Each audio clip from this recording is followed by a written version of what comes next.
There are healers on this planet with the power to soften the suffering of mankind, yet they have remained in the recesses of the world, abused, discarded, and labeled as trash.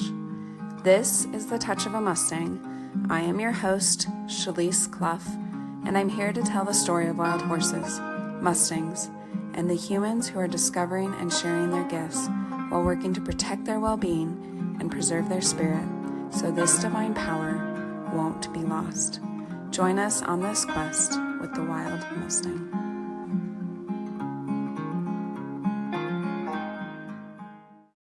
Hey guys, thank you for being here. Today I talk with Dunn, and if you want to get into some of the deeper aspects and some of the more spiritual, mental, emotional components of good horsemanship, this is the place to start. This is the first discussion that we're going to do in a series of discussions we're going to have together, really delving into some of the things that horses have taught us and into a lot of Justin's work.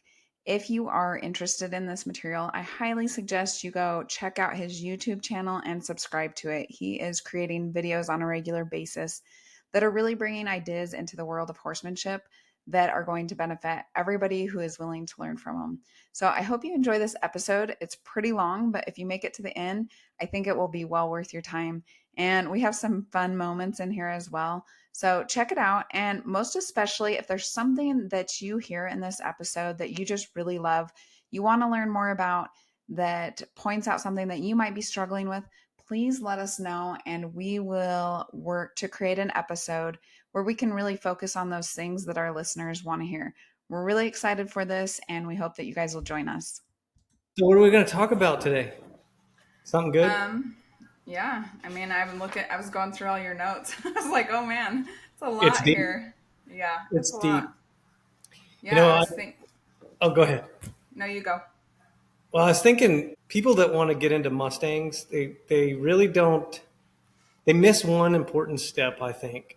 And if I had to Mm-hmm. pin it down, it's to study themselves in horsemanship. Yeah. And Mustangs are the best accountability partner for that. And then they've got to also understand some other things that I wasn't necessarily aware of, 2 decades ago.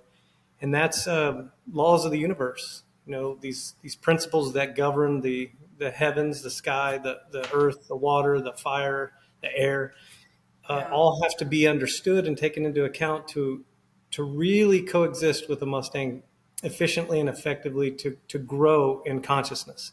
Because both horse and human are growing in a consciousness or an Right. awareness. It's the Mm-hmm. single most important skill anyone could develop. So I think let's like dance around that a little bit and then dive into some other things if you want. But hey, it's your show, Shalyce. You tell me what you want to talk about. Hey, I'm pretty open. I just, talking about horses and, yep, that's kind of where it's at. Mustangs, how they help Yeah. us, things we learn from them. That's anything in that realm. I'm game for. Yeah, and I think there's a lot of people getting interested in Mustangs, of course, because I'm seeing a lot of people come to me that I never would have thought would come to me and ask questions Really. from like different disciplines, like the English world, we'll call it, the hunter, jumper, dressage. Of course, it may just be my location and it may be where I'm vibrating at these days, kind Right. of talking about things that I used to not talk about. And it's going to attract different crowd. But I really like the type of individuals that are getting attracted to Mustangs, especially, but Mm-hmm. horsemanship in general, forming a horsemanship community rather than an industry as it once was, Mm-hmm. utilizing horses for work and, Yeah. plowing and doing stuff like that. Now it's more companionship, self discovery, self mastery, and then humane treatment of our horses, which there was a time there that they weren't treated very humanely at all, and there's still some Right. spots of that in certain disciplines. I guess we could call Yeah. disciplines or industries, but Mm-hmm. for the most part, I think people want. Well, I know they need it, but people want to become better people, and through horsemanship is like a conduit for that to happen. Yeah.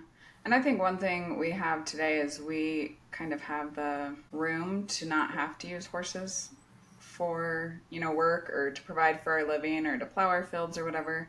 So they are taking on that different role. But maybe we're still kind of holding on to some of those practices when it was like life or death, like we have to get this horse trained and out in the field. So coming, and you talk about perspective, so maybe that's a good place to start, but I do think we're coming from a very different perspective as far as our interactions with horses go, and even maybe the needs that we have or would benefit us in terms of horses. Well, what's really interesting is horses. The number of horses in America has been in decline. Mm-hmm. The last numbers I looked at were like 9 million horses, and then I looked again years later. I mean, I guess the oldest numbers that I knew were 9 million, and the latest that I looked was 6 million. So it's a Hmm. decrease of 3 million horses in the It's a USA. big decrease. Yeah. Yeah, and then it went from 2.5 million horse owners down to 1.5 million in the United States. Mm-hmm. So that's telling us it's getting less accessible, Yeah. and the people that are getting into horses, there's always an outgoing and an incoming and a breathing in and out, so to speak. So people Right. coming into horses, they're of a different mindset than the ones that are going out. That's what I'm noticing. So I Yeah. think there's more quality coming in now rather than what used to be. More quality people, more quality horsemanship along the lines of trying to become better with horses, as far as ascending and conscious awareness, self healing, self discipline, all the practices that it takes to develop a relationship with a Mm, Mustang. Um, yeah. those are just really getting attractive to people that otherwise wouldn't have been attracted to horses. Like I can remember back, gosh, Shalyce, back when I was in Colorado and I was training a lot of horses. I was doing up to 10 horses a day, Oh wow, five, that's a lot. 5, 6 days a week. Yeah. And I remember people calling me and saying, I just can't train my horse. Yeah. And what they were saying is they were watching other people how they did it, and they were not in alignment with that. I Yeah. can't whip my horse, they would say. And I Yeah. said, well, if you're bringing your horse here for me to whip him, that ain't going to happen. Yeah. And I had to change their mindset and their perspective, Yeah. because what they had perceived in horse training was dominance, forced submission, forced compliance, Right. Yeah. uh, Super common. through pain and fear. And that's been a long time ago, I Mm-hmm. guess 18 years ago. But it's kind of one of those things now. I'm seeing people coming to me and saying, hey, I want to train my own horse, but I want to do it in a manner that's going to enrich the life of the horse, enrich my life together. And Yeah. that is quality. Yeah. I mean, I think that resonates with a lot of my experiences. I had this crazy idea, got this Mustang, thinking I knew what I was doing from when I was 17 or whatever. And the things that you would see, I don't think it is as common like you say, but I definitely saw some pretty wild training practices, even with Mustangs. One that stands out that I've probably talked about before is some trainers that were saying to get the halter on, they would sit there and just like spray the horse with water till they could get the halter on. And so some of those things were, yeah, you kind of have to step back and reflect on like, does this seem or feel right?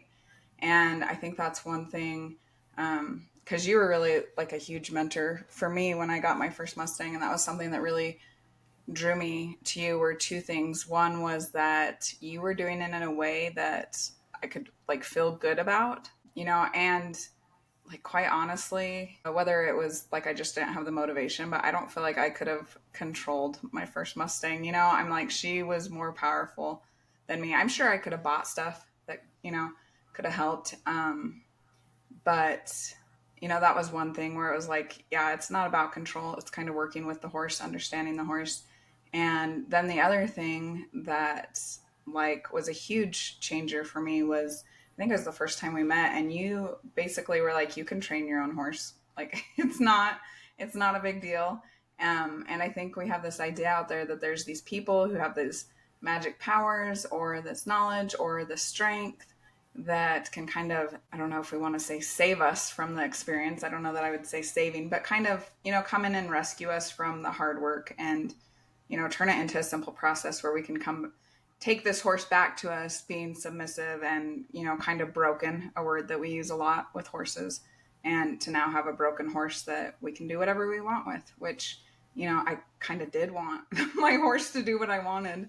And so it was a long process for me, but that change in perspective that I got from you was like a huge game changer for me. Yeah, the programming and conditioning that we are subjected to at very young ages, land of convenience, done Yeah. for you type things, they spill over into, Instantaneous. yeah, they Yeah. spill over into everything. Our health, our wealth, our Mm-hmm. relationships, our happiness, our spirituality. And horsemanship is one of those things that you can break away from that programming and conditioning. And a Yeah. person can actually study themselves with a horse by going inward and assessing the four things I talk about in my book, which are thoughts, emotions, attitude, action. Present that to the horse, observe feedback from the horse, make necessary changes, present again. Then we start to, in time, develop an interactive system we've talked about before, where you can Right. get predictable and desirable results in ourselves and our horses. So as the growing in the relationship starts to happen, people start to reveal things from within that about themselves, which is called self-discovery, and then they can make changes as necessary, which is self-mastery. And then an ascension process starts to happen in both horse and human. So the horse starts to see what you're doing. They start to go, oh, you're trying to become a better person. You're actually giving me a voice. You're actually wanting me to help you, help me help you. And then it's a feedback loop. The thoughts, emotions, attitude, action are shared in horse and human because they have thoughts, they have Right. emotions, they have attitude, they have actions. And Yeah. then the reflections of their body are determining what they are going on in their mind, what they're thinking, and then vice versa. So the inner becomes outer, the outer becomes inner, and then there's a feedback loop on three different planes of existence, the mental plane, the physical plane, and the spiritual plane. And when a person starts to understand those and starts to utilize those to their advantage, the horse picks up on it. The horse is Yeah. there. They're already there. They understand the mental, physical, and spiritual plane to a degree, but in a class. So it's kind of like once a person starts to uncover and explore this uniquely between the horse and human, this is the revealing I'm talking about. This is the experiential learning, the growth process that can't be done by someone else. You can't take your horse Yeah. to a trainer and then have them come back and experience the very things I'm explaining. It's a Right. growth process. It's like a plant. You plant it in the ground. It has a seed. It germinates. It starts its growth process. It pierces the earth, and then it goes into the Yeah. air and the sun, and then it grows. That's the And I process. Yeah, and I think that perspective right there is like really the starting place to look at it. Like when I started, it was always an end goal. Now, when I look back on it, like I can just see this tremendous growth that took place, not just in my horsemanship, and I would say more so outside of horsemanship, where it was like initiated maybe with my Mustang, but the growth really took place, in my outside world, or in the world where we have human interactions and we're living day to day. But it was, like you say, through that process of learning instead of just wanting an outcome at the end, um, that I gained a lot of that, but I didn't really like it in the process because a lot of times, like, I felt like I was failing or I couldn't do it or I was incapable. A lot of the stories we tell ourselves. Um, and so, like, at the beginning, I really just wanted to reach the end goal. Like, that's all I wanted. I didn't really want to go through that process. So I think that's really where perspective change starts, is maybe moving from let's reach this end goal to like what growth might take place here. Yeah, that's a good way to look at it because, we always want goals. We want a relationship with our horse. We want it to be in life enriching relationship. That's the goal. And Yeah. a lot of people, they fall back into what's comfortable through programming and conditioning. It's Right. retreat into comfort. And see, horses don't necessarily do that. They'll push through a struggle. They'll push through a pain because they know on the other side of it is where they want to be. They'll cross a creek to get to better grass. a cold rushing creek looks scary to some horses, but the vulnerable ones, in a sense, they're vulnerable because they'll put themselves into a position of danger or struggle Mm-hmm. for the betterment Yeah. of themselves and the herd. So they don't if all horses did kind of like what humans are programmed and conditioned to do, to fall back into comfort, they'd probably never leave a certain area Yeah. to go and get better, get something better. And that's what the programming and conditioning has done to a lot of people in America. Yeah. It's really easy to fall back into comfort and watch TV when you should be out there, doing something. Yeah. No, I think uh, that's huge. Yeah. yeah. Because we do have such a high level degree of comfort. Like there's very little we have to do to stay alive that's uncomfortable. Maybe go to work, but a lot of other things we just have such a high level of comfort that it has to be intentional. Whereas I think in the past, like life just was uncomfortable. Well, and then that's perspective again, because Hmm. there's a balance in everything. So if we look back at like 100 years ago, where you had to hitch up a horse to go to town, Hmm. well, you didn't have to change your oil, you didn't have to fix a flat tire, you didn't have Yeah. to pay insurance, you didn't have to do all the other things. Yeah. So there's a trade-off, there's a balance. Mm. Yeah. In horsemanship, kind of like today, we have horses that stand around more than they don't. Yeah. So there, in the older days of the industry of horses, you had war fighters riding horses to go fight war. Today we have horses that are backyard, a lot of backyard ornaments, I could call them, but there's a lot of value in even that. And Right. we can fall back into comfort of, well, I don't have anybody shooting at me while I'm trying to train this horse, in some Yeah. regards. But I think if we look at it as mental, it's what you Mm. think about the experience. What you believe is going to dictate your experience. So if we think Yeah. we are struggling, we probably are. But if we look at a struggle as something, yeah, I need to go through this. I actually want to go through this struggle, because once you overcome that struggle, it's where you find joy. You're a victor instead of a victim of defeat. You're triumphant. You crossed a threshold into something like, okay, I'm getting the hang of this. Now there's a system. We're going to develop skills. We're going to have some experience, and then we're going to overcome challenges. And if the challenge is too big, it's probably because we moved too soon, too fast, didn't have the skill or the experience, and the balance got off. So if we just take a step back and look at it from a different perspective, maybe, or a broader view, we can address the issue and then move forward. Horses are awesome at helping us do that, because if we're watching ourselves, watch them, they're watching us. We're getting deeper understandings of the horse. They're getting deeper understandings of us. And then we can maneuver, make changes as necessary, and maneuver toward what we desire in a harmonious, which is an agreement and balanced way. So horses pick up on that, and there's these laws of nature I spoke of in the first part of this podcast, and we'll use a law of energy transmutation. So energy, you can't create it or destroy it; it just changes forms. That's science. Hmm. A lot of people are really wanting to put science to horsemanship, so let's start doing it. If you've got Yeah. a thought that comes in, and let's just say it's triggering an emotion that you don't want, and then an attitude you don't want, and then an action you don't want, and then your horse picks up on it like, well, I don't want that either. We as humans have the power to analyze our thoughts, transmute that energy into a different thought, different emotion, different attitude, different action. And then it's transformative. It's a something the horse picks up on very quickly. So I'll give you kind of an example. I have a lot of clients, they'll get frustrated. That's the term they'll use when a horse won't do something. Yeah. And it's like, well, did you ask him to do it? And they're like, yeah, I think. Then they start questioning, well, wait, maybe I was trying to force him to do it. Maybe I was trying to make him do it.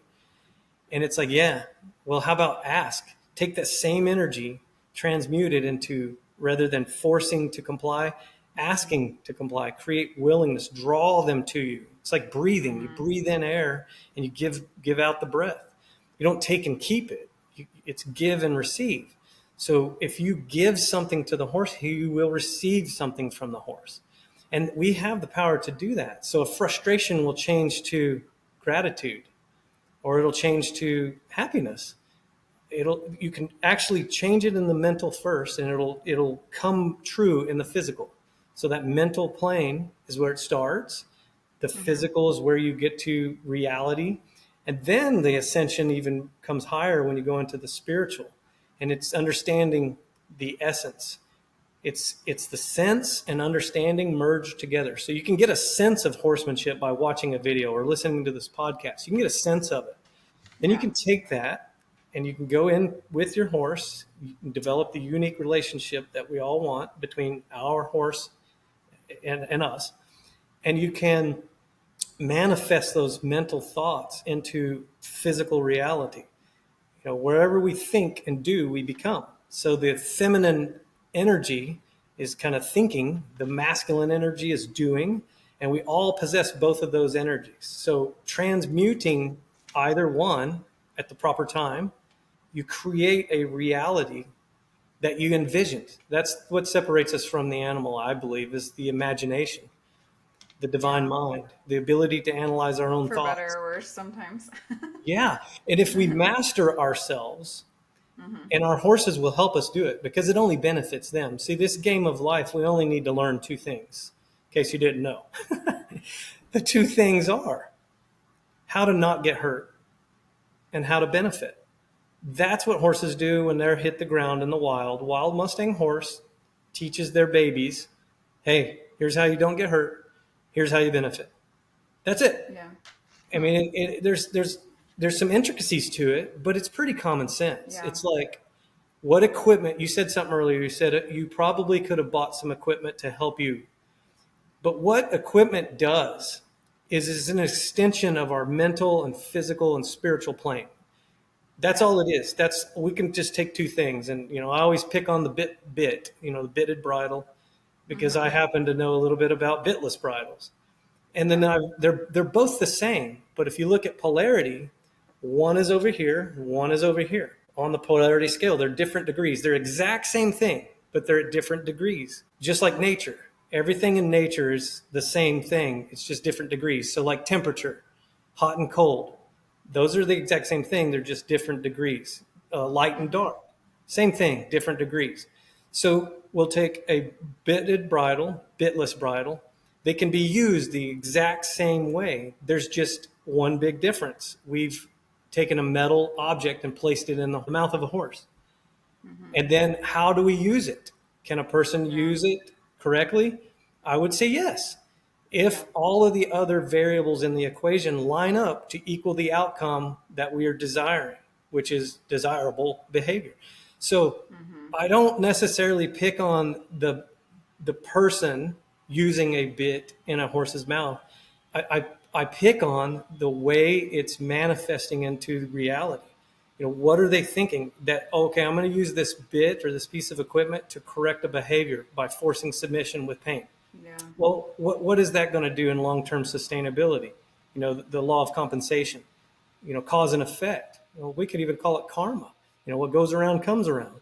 You start hurting or irritating or causing an aversion on a horse, time in time, it will come back. And sometimes Yeah. it's not desirable. So back to comparing a bitless and a bitted bridle, the fundamentals and concepts behind the bitless bridle are not to obstruct, not to irritate, not to cause any type of aversion in developing this relationship on the mental, physical, and spiritual planes. So the fundamentals and concepts behind this piece of equipment will not interfere with what our goal of enriching the horse life and our life. It will never impede that, ever. Yeah. Or it actually gives you such a large margin of error, you have time to course correct. Let me put it that Yeah. way. Because in the hands of a wrong person, anything can be used wrong, I guess. But Yeah. it's kind of like, let's think this through. What do we truly want? Do we want to ascend in conscious awareness? What is going to impede that process? And if we're adding in equipment, are we going to add in spurs? Are we going to add in whips? Are we going to add in abusive, tactics to force submission, ropes and tarps and all these things that, I've even can go on into the depths of the most inhumane things you could possibly imagine, and it involves bicycle chains and barbed wire. I mean, that's ridiculous. Yeah. However, at that person's level of understanding, the low level of consciousness, they think that that's okay. Yeah. However, the quality of people that are coming into horsemanship now, they are so far above that it's only going to be getting better. And a podcast like this is so beneficial because it sheds light on things that should be obvious, but they've been Yeah. hidden. They've been hidden for specific reasons. A horse industry wants to sell products, so they're not going to tell Right. you the good. They'll tell you the good. They won't tell you the bad and the ugly. Mm-hmm. Well, that struggle is real, and we have to go Yeah. through that. So even where we are today and where I was 2 decades ago, I had to go through this struggle, and I'm thankful for it. I got to see the contrast of what was and what is and what can be. And horses are the best accountability partner in that, in the microcosm, to help us in the macrocosm, away from the horse. So yeah, Right. it's super good that people are starting to talk about this on podcasts and starting to research and then try to change their own perspective Yeah. and implement it into their horsemanship to really perceive the truth, the honest truth, because that's what horses will give us. And then they experience it and feel it and think different thoughts, feel different feelings, and become what it is they mostly dream about and desire. It's that real. Just as you were talking about the bit, one thing I think a lot of people have really good intentions, but just going back to the idea that we're always growing. And again, like I agree with you that using a bit, someone can do that in a totally healthy, good way for their horse. But I think the danger is knowing that we can kind of fall back on the control. And especially if we don't have really high levels of emotional regulation, which I think is really hard to achieve. So, I think you can go in with a horse using a bit and think, I'm going to use it gently and just use it as a guide. And then we might get frustrated, and then that tool turns into something different than what we ever intended to use it as. Because, we're still human and learning and growing. And I think for me, one cool thing about the bitless bridle, which I also use, is it forced me to, like, I couldn't rely on that tool. Like, I had to rely on myself. And like you talk about with the horse being an accountability partner, or kind of magnifying the things that, or just highlighting the things that maybe we need to work on, or the areas where we can grow. That was something for me that, like, deciding to go bitless helped me with, because like you can't really fake it, you kind of have to put in the work. You have to get yourself in the right mindset. You have to build that relationship with your horse, or it doesn't, work as well as a stronger and stronger bit might, where you can just say, all right, you're not doing what I want. I'm going to get something stronger so that I can force you to do what I want you to do right now. Yeah, and I've had to kind of explain this to people too. The bitless bridle, I love it, but it's so elementary in the relationship at most points of my horsemanship. Yeah. I have to continue to use it because I teach people with it. The students that come to ride my horses Yeah. utilize it. But I caution them, like, do not think that this bitless bridle is the cure all or the fix all. It's an extension of your body. That's all. It's so you don't have to lean down there and touch your horse's face with your own hand. In fact, I did do that. I've done that many times. Lean over and just push the horse's face to see, can Mm-hmm. it be done? And absolutely it can be done. Is it practical? No. To Yeah. sit and stay centered and have an extension of your arms is what a bitless bridle is. And we depend on it less and less as time goes on. You're going to start riding with your mind, your seat, your legs, and then you're going to start depending less on your legs, depend less on your seat, and more on your mind. Your body will naturally, subconsciously, through training consciously, which is the masculine doing, you subconsciously, the feminine energy, will naturally train on its own. So you're consciously doing and becoming to where you don't even have to consciously think about it, and it's happening. So that's how mind to mind goes. Whenever I ascend in consciousness with a horse, start to finish, and we're never finished, but start to getting up into the spiritual levels. We're thinking together. We're thinking so fast together, which is, it's actually, it's opposite of what you would think. If you think about a car tire spinning is 80 miles an hour, and then you take a picture of it, it looks like it's still. Or you even look at it, it doesn't look like it's moving, but it's spinning so fast. That is the spiritual level of horsemanship, where your thinking is so fast, it feels slow. It flows. It's not hurried. It's not stress. You're not tense. You're breathing good. Your muscles are moving in accordance with the movement of the horse's movement. And people will describe it as unity. And unity is a good word because you're moving as one. Those are extensions of your body. The horse's legs are your legs. Your breathing is one and the same. Your heart rate is one and the same. Your mind to mind is there. So you can think, and this is the beautiful art, sacred art of horsemanship. I'm getting ready to dump it on you right now. Okay. This is where we're trying to ascend to, this right here. If you guys want to learn more about concepts like the sacred art of horsemanship, take a minute and go subscribe to Justin's channel on YouTube. It's at American Mustang School. He has all kinds of content on there that will help you in your horsemanship and help you in your life. So just pause this episode for a minute, hop on over there, subscribe, and then start binging on the videos that he has shared with us. There's a lot of great information there. When you're on the back of your horse and all outside influences have little to no effect on your feedback loop with you and your horse, your thoughts, your emotions, your attitude, your actions, they are in total agreement, alignment, harmony, and balance. Outside influences are there. You're aware of them, but they're secondary. They don't matter. And I'll give you some examples. The deer jumps out. Yeah, you're both aware of it, but the synchronicities in you and your horse are in such alignment. They're spinning, but they don't look like they're spinning. It's fast too. It's so fast, words cannot keep up with the explanation of what's going on.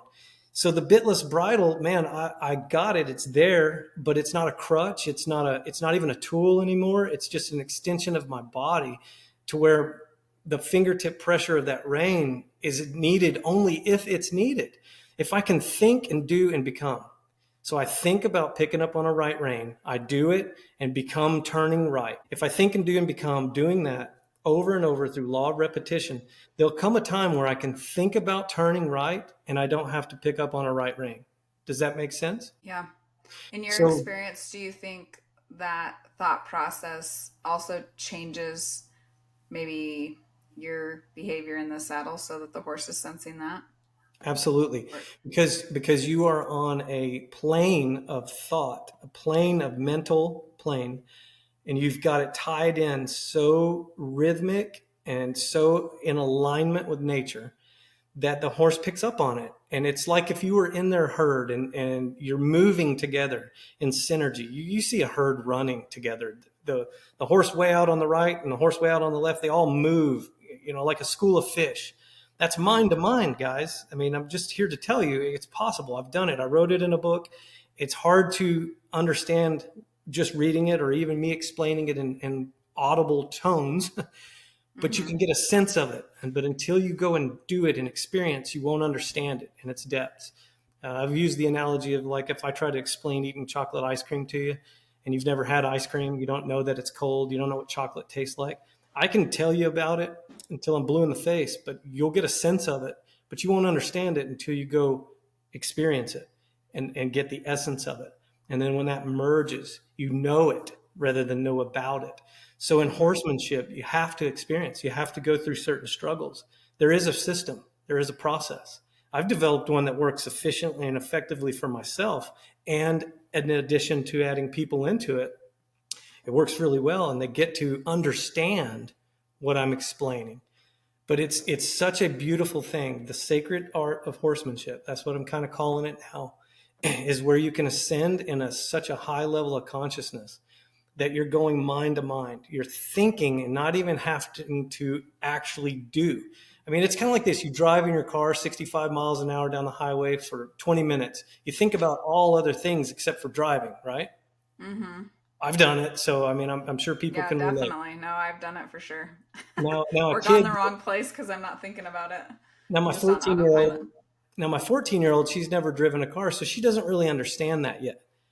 So Yeah, and in it's a real horseman, struggle when they start yes. So in driving. horsemanship, yeah, because, okay, let's back up. 14 years old, she's driving my truck out on the dirt roads. She's Hmm. consciously, the masculine energy, consciously doing, A lot to feminine think about. thinking Yeah. and doing and Hmm. becoming. And everything is like very serious, total focus. Outside influences are there, but not really affecting anything until they do. She's like drifting over into the ditch, and I'm like, you need a turn. And she's like, I do. And it's like, yeah, so it's like Right. outside influences are starting to come into play. But so there's a balance. Well, in horsemanship, it helps us develop that skill or that awareness that I'm talking about. You start ascending consciously in awareness. A person that's in a low level consciousness of, well, I won't go all the way down into shame or guilt, but let's step up into about fear area. Their Yeah. fear Fear's can a huge one. override. Yeah. So Hmm. how do we get out of fear? Well, what we've got to do is start understanding we have the power to change energy. We can change fear into courage. I mean, with the snap of Yeah. a finger. Now, how do we do it? Well, we got to practice for one. People can get the sense of it, but they won't get the understanding until they go practice it. So you get into horsemanship.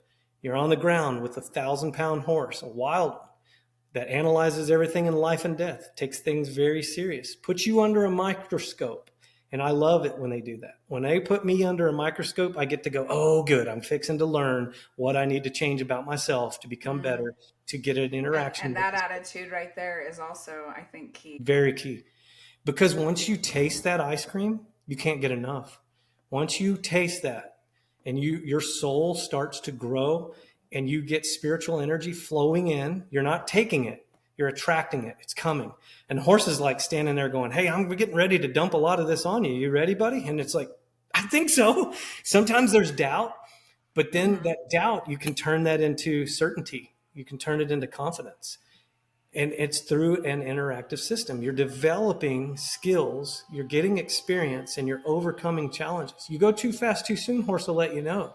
Is it a Yeah. bad thing? No. People put value judgments on good and bad all the time. And Hmm. that turns into judgment, and judgment leads down into fear. So it's what we got to do is not judge ourselves so harshly. Let's expose ourselves, be vulnerable to the horse, say, here I am in my truest, honest form. I want to attract you to me. What do I do? And then, mechanics come in, but they're so small. I teach a 5-part series. It's a series of 5 questions I'll ask a horse, but I'm asking them to tell me about me more than I'm asking them to do something.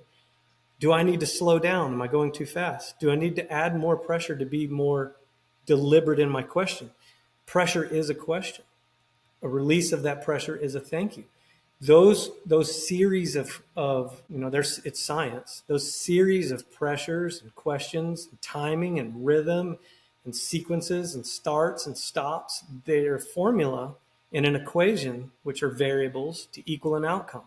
And we get to play with that. So if we go too fast, too soon, too much pressure, a horse will let you know. Then you can make a change.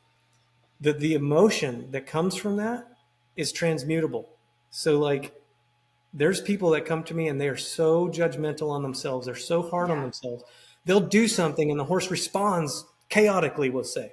I mean, literally Yeah. runs away and rips the rope out of their hand. And they're like, judge Yeah. themselves as, oh my gosh, I'm so horrible. It's like, no, no, no. Yeah. That's okay. Now we got a baseline. You went in hot, heavy, fast. What can we do? Let's try again. Go, act like you're moving in molasses. Let's go slow. It's a polarity. They're the same thing. The pressure. It's either too much or too little. And then there's all different degrees in between. But that's what Hmm. horsemanship's about. We get to play with that. And as you Yeah. start to develop this awareness of what these hands do, what the legs do on the ground, what your shoulder height is because you're tense. Take a breath, relax the shoulders, bring them down about Yeah. 4 millimeters. The horse watched your shoulders drop. He watched your breath. He can hear your heartbeat. All these things are compounding as far as information. And then it changes because you can change it. And then the horse notices it and then you notice it. And Yeah. then the development stage of the relationship starts to grow and starts to become what it is you desire. Yeah. I think that first part, just the judgment that we put on ourselves, put on the horse, good, bad, is probably, at least for me, one of the hardest things to overcome. Because, like you've mentioned, it's so ingrained in us to judge everything, to say it's good or bad, whether just I think everything in the world around us, it has that judgment rather than like this is a growing process. See what you learn from it. What are Well, strategies that we can use to well, over? words are powerful. So, what if we Mm-hmm. just change judgment to assessment? Look at it for what it is. I just want to assess the horse, assess myself, and make Yeah, changes. maybe slowly change our perspective. Yeah, or quickly. It's kind Yeah. of one of those things. If we've been programmed and conditioned in a certain way for many years, it may take a little while to undo those things. However, going into it as an assessment, let's just see what'll happen. I have no preconceived notions of what is going to happen. My desire is to enrich my life, enrich my horse's life. Mm, My yeah. desire is to explore Earth together and see what gets in the way, discover Yeah. what is. I want to see it unfold as it is. I want to experience it in the real, true form that it can be experienced. So if I'm going in with a preconceived notion of something, and I've done it many times, but I'm willing to change, then the discovery is even better. It's like Yeah. if you were mining for gold in the mountains, and your preconceived notion is I'm going to dig right here and I'm going to find some gold. Well, you dig and dig and dig and you're not finding anything. Well, you course correct like a foot, and then you dig some more, and boom, there's diamonds. It's like, Mm-hmm. oh, I was looking for gold. I preconceived that I'm going to find gold, but I Yeah. found diamonds. That's what horsemanship is. That's what self discovery is. I'll have a preconceived notion I'm going to go out with my horses and I'm going to do something. Well, the horse may have a different opinion on it. And it's Right. okay, because then we start exploring how do we create the desire for the horse to want to do what I desired. And then the Mm-hmm. journey of learning that is better than the actual experience you preconceived, not preconceived, you desired, and then it happened. In other Yeah. words, I want to get on this horse's back today. That didn't happen, but man, did we make so much other progress in like Mm, drawing to me. This horse like wants to be with me, like laid his head on my yeah. shoulder and is like really coming to me. And I'd rather do this than put a saddle on. That's the kind of the Yeah. example I could give. So those are the things that we're after. Those are the Yeah. little nuggets of beauty the horse will reveal to us when we open to assessing the situation and looking at it as its truest form, instead of trying to take and force. And the finer forces of nature, I've discovered, and I haven't really talked openly about this. The finer forces of nature, when they start to get revealed to us, the things I thought were important become less important. The things I didn't even know of become very important. And Mm-hmm. and in horsemanship, when that starts to happen, you start to see things that were unseeable before. The space between trees is beautiful, whether rather I didn't even notice it before. The understanding of the space between me and the horse, that distance, is very valuable. It's very valuable to understand that the the 6 feet that we are apart from each other tells a story. Because when we started, there was 12 feet. When we didn't even know each other, it was thousands of miles. Yeah. Now Yeah. that tells stories. So did that horse come to me from thousands of miles away to get 6 feet from me? What is going to happen in that 6 feet distance when I get to touch that wild horse? What ignites? What conception happens at the Mm-hmm. first touch? And I said this on a podcast yesterday. I've done that so many times. It is one of the most beautiful experiences I've ever got to have in this life to date, and I never want to Mm-hmm. take that from someone else. So I'll get called to people's uh, horse relationship, horse human relationship, their house, Mm-hmm. And they pay me lots of money to do some of these things. And I'll go there, and man, I can take that first touch, but I don't. I actually incorporate them in. It's like, okay, now it's here it is. You're at the Yeah. brink of what you need to do. And I'm not going to take this from you, because the distance that horse traveled to get to this very point where you get to do this, that's the finer forces of nature that most people will never experience in this life or understand. And I Mm-hmm. have trouble explaining it. I've experienced it many times, and I know what it is. I have trouble telling people what it is, but that's that conception of where your life is just getting ready to explode into the most beautiful experience that could possibly be attained in horsemanship. People can touch domestic horses all the time, no big deal, and they'll probably get a little taste of it. But if I had to put it into a perspective that could be understood, somebody listening to this podcast, it's like eating ice cream with no sugar, and maybe no chocolate, and maybe no. I mean, it's no Cup of such. milk is what we have now. It's like Yeah. frozen water. That's what you're Yeah. going to get. And it's something, of course, and Yeah. it's not to be devalued as like I don't want that. It's definitely an experience that's worth having.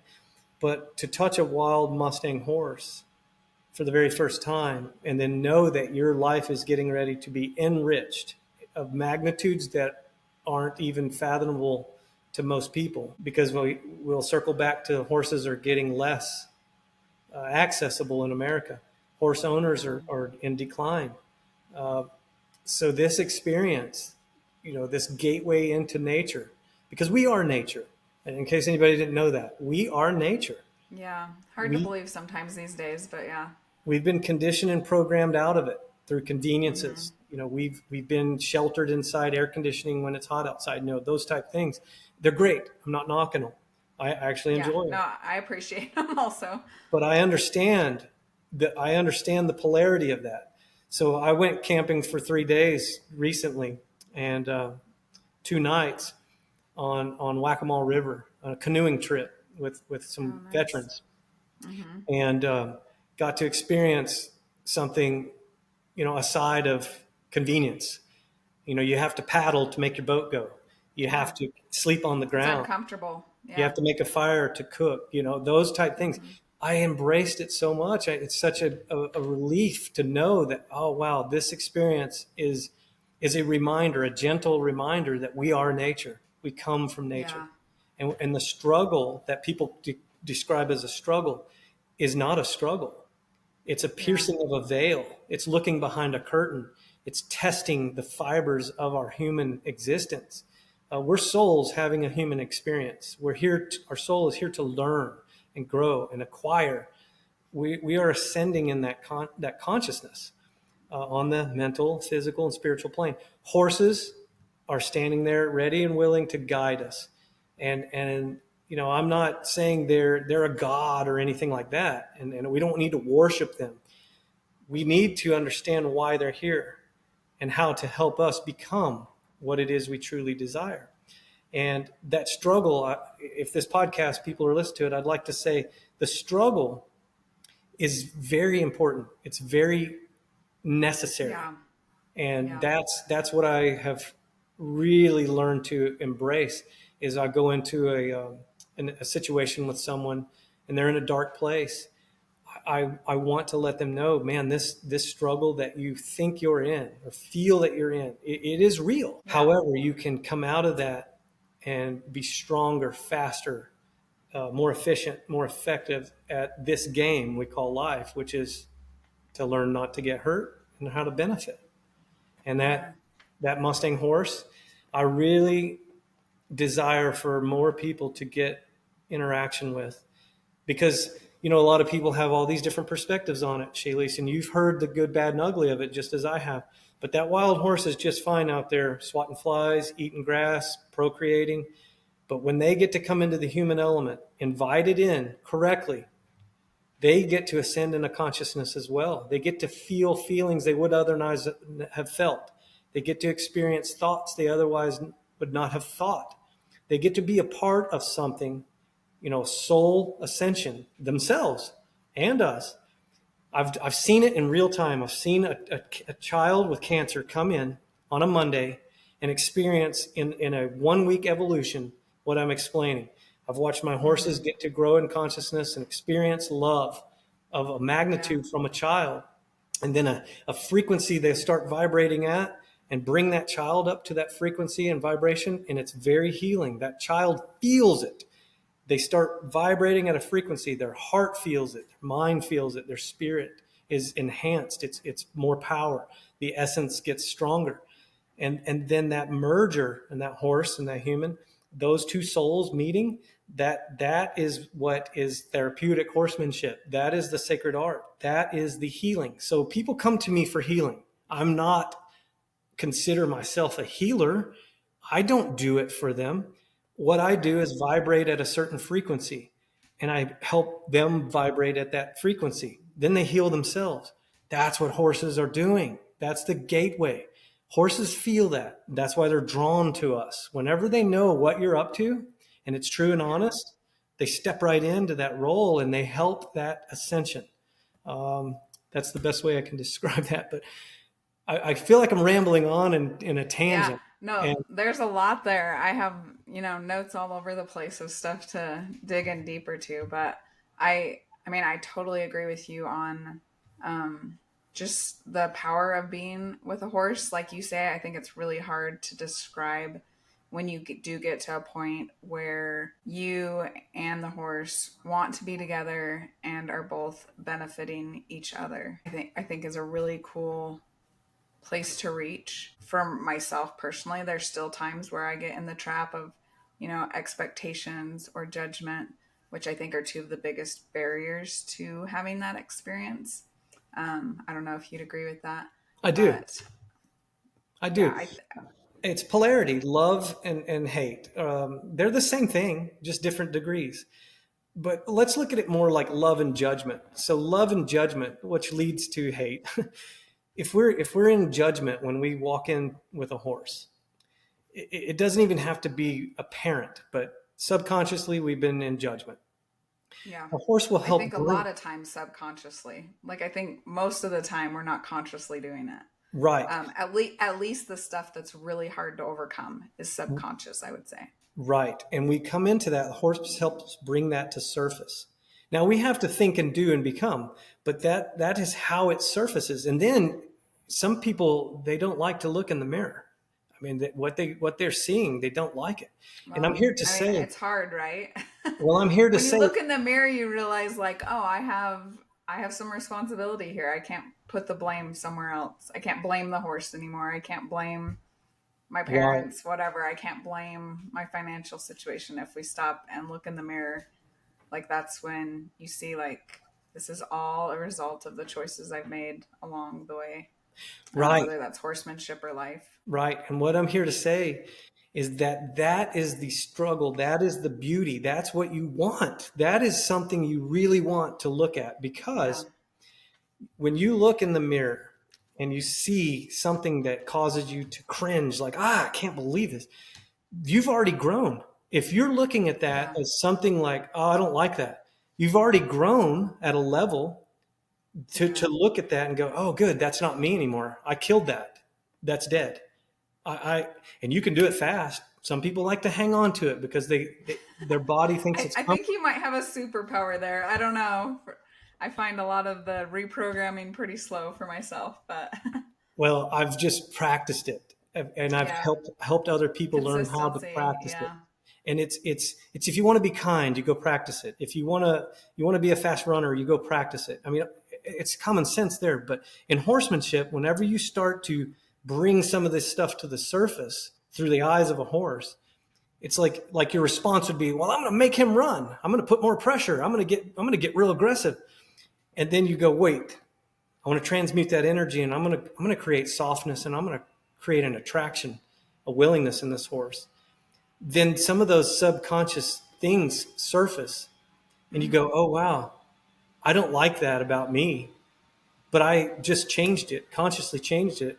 So then subconsciously it grows and manifests to where your character becomes different. We think and Yeah. do, and we become a character. Our horses do too. And we have something to say about that. If a horse is flighty and scared and pulling you around on a rope, it's a direct mirror of what you're doing. So, how do we change it? Well, practice. We present something different. We observe, feedback, continue to make changes. That's the growth, that's the development. And then the subconscious gets trained or changes. Consciously doing changes the subconscious. So then you do it naturally without having to consciously think about it. Your character just manifested into what you desire to be. So if you want to be calm and quiet and thinking, well, you practice it, consciously practice it. Yeah. And then the horse will remind you to, hey, you got to keep practicing that. And then it's a beautiful thing, because then subconsciously you'll recognize one day, subconsciously you do it without thinking. It's like driving that Yeah. car 65 miles an hour down the highway. You're not thinking about driving, you're thinking about other things. You're subconsciously driving your car. Yeah. Same thing with this vehicle we call a body. We can consciously manifest the person we want to be. We have the power. We have the ability. Yeah. People say it's 100%. hard. Well, is it something? Is it That's what something I would say. is it something you can do? And we Yeah. say yes. Possible. Yes. Now we have to work hard at it. That's Yeah. okay. There's nothing wrong with hard work. I enjoy it, Yeah. actually. Yeah. And I think just going back to the idea you talked about of struggle, I think is a really important point that maybe we can talk some more about. You kind of talked about being out on the rafting, in what we would call uncomfortable situations.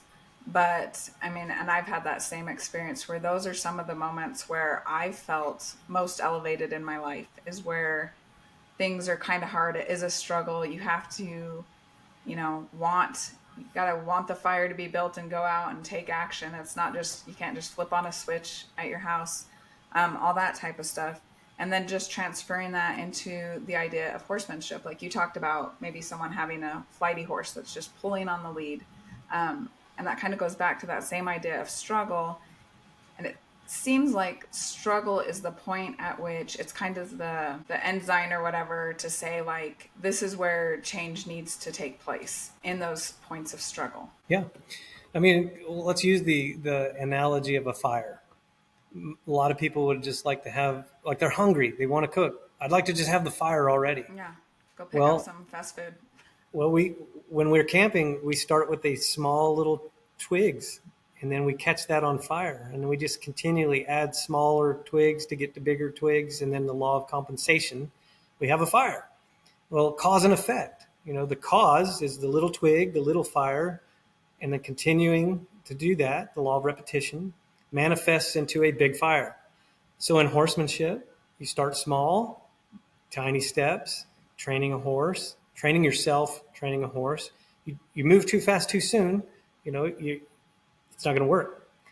Yeah. It may work, but is it long-term Well, sustainability? and I think we live in a world where we try really hard to force it to work Yeah. with everything, whether it's preparing food or whether it's controlling our horse or controlling our partner or whatever it may be, Okay. or So our health. Instead of doing the work for our health, we pop a pill. yeah. Okay. So then the struggle, it's like, is it really struggle to develop a skill, develop experience, and overcome tiny challenges and build upon that? And people would look at that as a struggle. So I'll just focus on 5 areas, and we'll break them down. So health. Mm-hmm. Everybody wants to have a fit body. They want to live long and have a good quality of life. Well, if you eat a Snickers bar every night before bed, you're probably not going to acquire what you desire. Yeah. So the struggle would be, well, I have to stop eating a Snickers bar and maybe walk 20 to 30 minutes a day. Okay, do it. Yeah, but it's hard. Okay, well then how about this? Eat half a Snickers bar and walk 10 minutes a day. Oh, I Mm-hmm. could do that. Okay, now next week, eat a half of that Snickers bar and walk 25 minutes a week or a day. I'm Yeah. sorry. And so the law of compounding. Yeah. That's the secret. That's how you get out of struggle. You break it down into Yeah. tinier little pieces, and solve each piece or problem or issue or struggle Yeah. until it's no struggle. And then you actually Yeah. enjoy what you're doing. And so people put these things, they struggle with time. They put these 30-day, 60-day, 90-day, they put all this Yeah. time things. Instant or close to instant results. Man, if I had some advice for a young person starting to train a wild horse, don't even worry about days. Don't even count Yeah. them. Yeah. For You'll make sure. more That. progress focusing on what's really important, and it's not the time. The time it Yeah. takes is the time it takes, and we got to understand that. However, that's not the focus.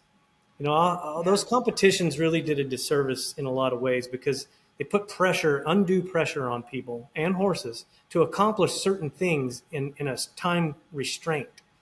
Yeah. Well, I mean, that's definitely something that I struggled with, all in my mind.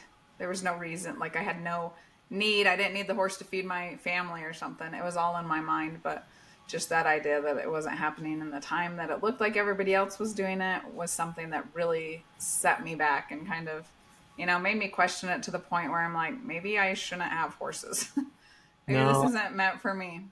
then that's that sinking into that low vibrational Yeah. frequency of fear, doubt, Yeah. confusion, I had a lot anxiety. of that. And Yeah. yeah, and then some people, they have a temporary defeat, but it stops them in their tracks, and then they go into shame. Like I couldn't Yeah. do it, Had and that then too. and then they start blaming outside things, and it's like, oh, whoa, whoa, we can blame the outside things because that's what you're focusing on. Go inward. You Yeah. don't need anything outside. Go inward I and think present. blaming the outside things and then also hoping for someone to come in and rescue us or to save Right. us. Sending it to the trainer that will fix all the issues that we're having or whatever it might be. Yeah. Taking the pill that will help us lose weight that's not very healthy. And backing up to some of the things we talked about already in this podcast, this may help people. They're watching a video of a trainer, and they see them get a result by doing whatever it is they're doing in that particular clip or edited video. Yeah. And yeah, it might have worked in that situation at that time, at that rhythm, with that horse, and that day for that situation. That's Yeah. an aspect, that's a fractal of what horsemanship is about. What they don't see on those videos are all of the other finer forces of nature I was talking about, of the essence and the understanding, the sense and understanding, and then the essence forming from that. So they get a sense of it by watching a video, but they're not going to get a Yeah. true understanding until they go and immerse into it. So Right. they try that same technique in the most inopportune time with their horse. Yeah. To expect the same outcome is not a Those realistic, expectations. Yeah. yeah, it's not a realistic expectation. So my advice is you can look outside. There's nothing wrong with it, but bring it into you and then make it your own, true, honest presentation to your horse, and Yeah. observe and be willing to change. Observe the feedback from the horse. The reflections in his body are what he's thinking. What he's thinking and doing, he's becoming a character. People ask me, Justin, why are your horses so calm? Well, we practice calmness. Right. It's not like, oh, I just did this and bought that product and did that and followed this trainer. No, that individual told me what they needed, and I gave it to Yeah. them. When they were uncomfortable, I made them comfortable. If so, my bitless bridle is universal on all my horses.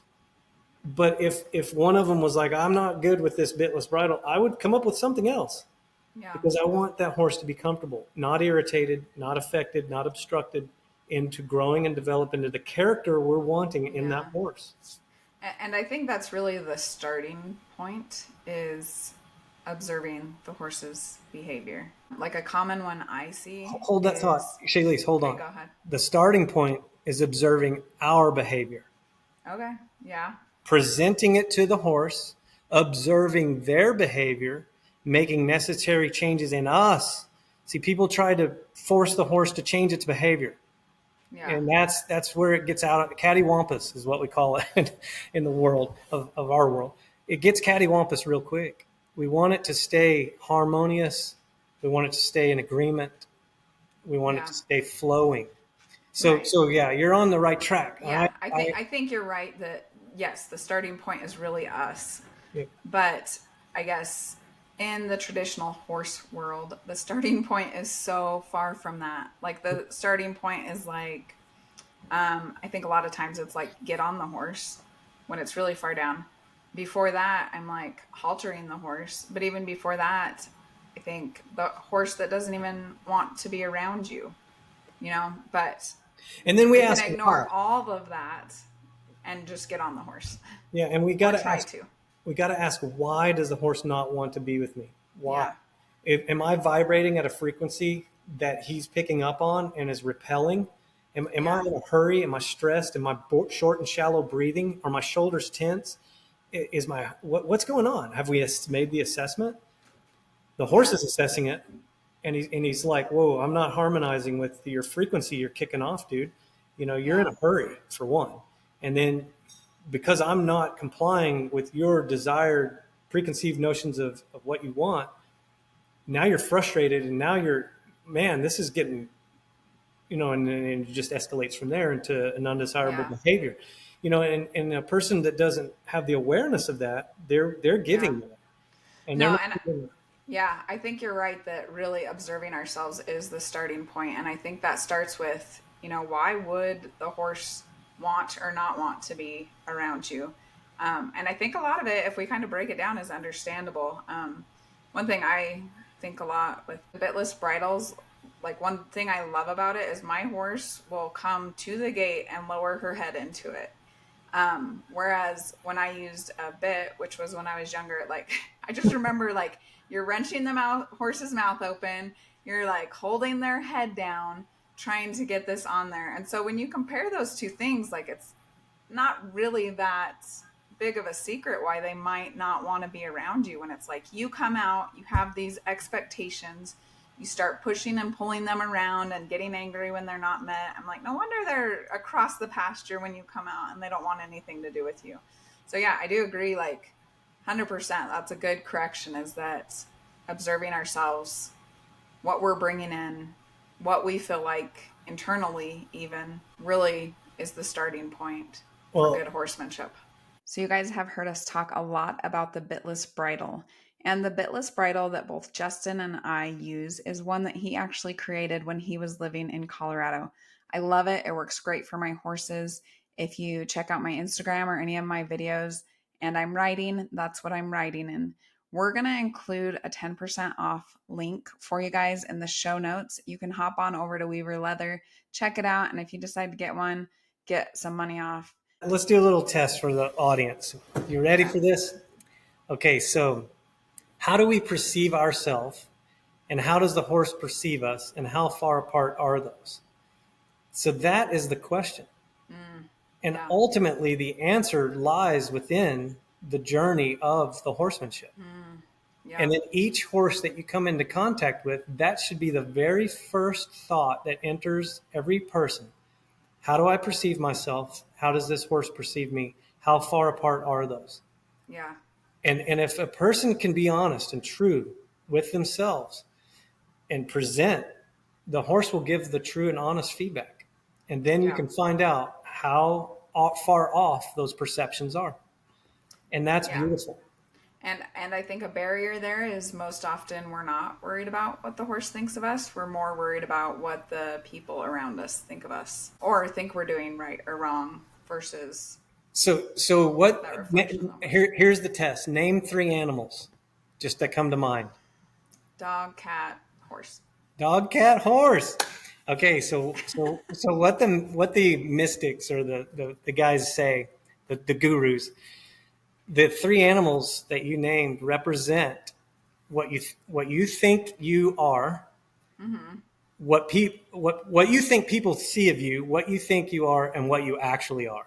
So you're Mm-hmm. actually a horse. Oh, well, hey, I'll take that. Yeah, no, that's interesting. I want to hear more about that. Yeah, me too, right? So name them again. Dog, cat, horse. Okay, so you think people see you. Uh, I may jumble this, but you think people see you as a dog. You want to be a cat. You're actually a horse. What does that all mean?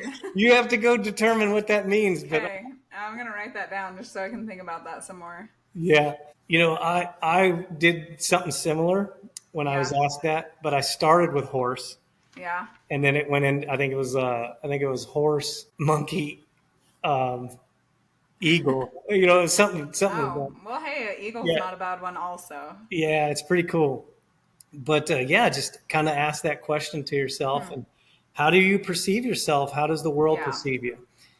And Yeah, and it's there's a lot. interesting because I think even that's a disconnect that we think people are thinking about us in this way. And I'm like, one, we don't know how they're thinking about us, but it's still dictating our behavior. Um, and I forgot my other point, but yeah, we don't really know what other people are thinking about us. I Um, like that you said disconnect because I use that a lot in reconnect because mhm. horses help us reconnect with who we are and how we play the game in nature, in life. Yeah. Because when you go camping, and I took a veteran with me that didn't bring anything. Wow. He didn't bring a sleeping bag. He brought some canned food, Was he and either clueless or just totally amazing in the he, he's natural world? he's amazing. He's one of those top Yeah. flight special forces You type can just guys, go and makes do with make what do with what you comes. have. Yeah. And I mean, I brought a tent, so I was like, dude, you can tent with me if you want. And he's like, okay. But I mean, he's just like, he would have slept on the dirt. Mm, And he just understands that it's nothing to really worry about. yeah. Things are going to be just fine. And, Yeah. I really admire that in people because they're so connected with Yeah. nature and they watch life unfold as it is and they course correct to Mm, benefit and not get hurt. yeah. And it's like, is it bad to sleep on the dirt? Horses do it. Well, a lot of people would say it was, but Right. sleep is sleep. Yeah. Yeah. And I just admire that in people, that they're Yeah. connected on a different level and in a different class, and Mm, they attract things to them in that level and in that class. And it's like, yeah. well, I want that. Well, you have to become that. And how do you do it? You control what you can, your thoughts, Yeah. emotions, attitude, action. Just like I wrote in the book, horses share the same thing: thoughts, emotions, attitude, action. That's why they're harmonizing in nature. Yeah. They can course correct so efficiently and effectively in the game of life, how to not get hurt, how to Yeah. benefit. And I apologize if I repeat things over and over, but sometimes in a podcast, people will hear it and they're like, what, wait, what? And it's like, Yeah. well, No, let's talk about that. yeah. No, I think that's just fine. Yeah, but I think just that character trait or attitude or that learned perspective to just kind of go into life understanding like it will be okay versus having these judgments, sleeping on the dirt is bad, or my horse doing this is bad, or me walking my horse when everybody else is riding. That's a big one that Yeah. I've done, is bad, you know, versus it's okay, but gosh, it's hard because there is a lot of pressure that again, I think is mostly internal that we can put on ourselves to kind of tell ourselves that it's wrong or bad. Um, Yeah. you Those know, value judgments that people place, good and bad, is a conditioning and programming of our society. It's hmm. maybe a byproduct of success and lack of success. And it's, it's just one of those things. Don't quit and you didn't fail. I mean, if it took Hmm. me 6 months to get a saddle on a horse, so what? Yeah, So what? right. It really doesn't matter in the scheme of things. Probably better as far Well, as, I mean, certainly better as far as the horse's experience goes. well, think of the journey. Think of the journey in 6 months that you experienced with the horse to Yeah. get to the saddling point.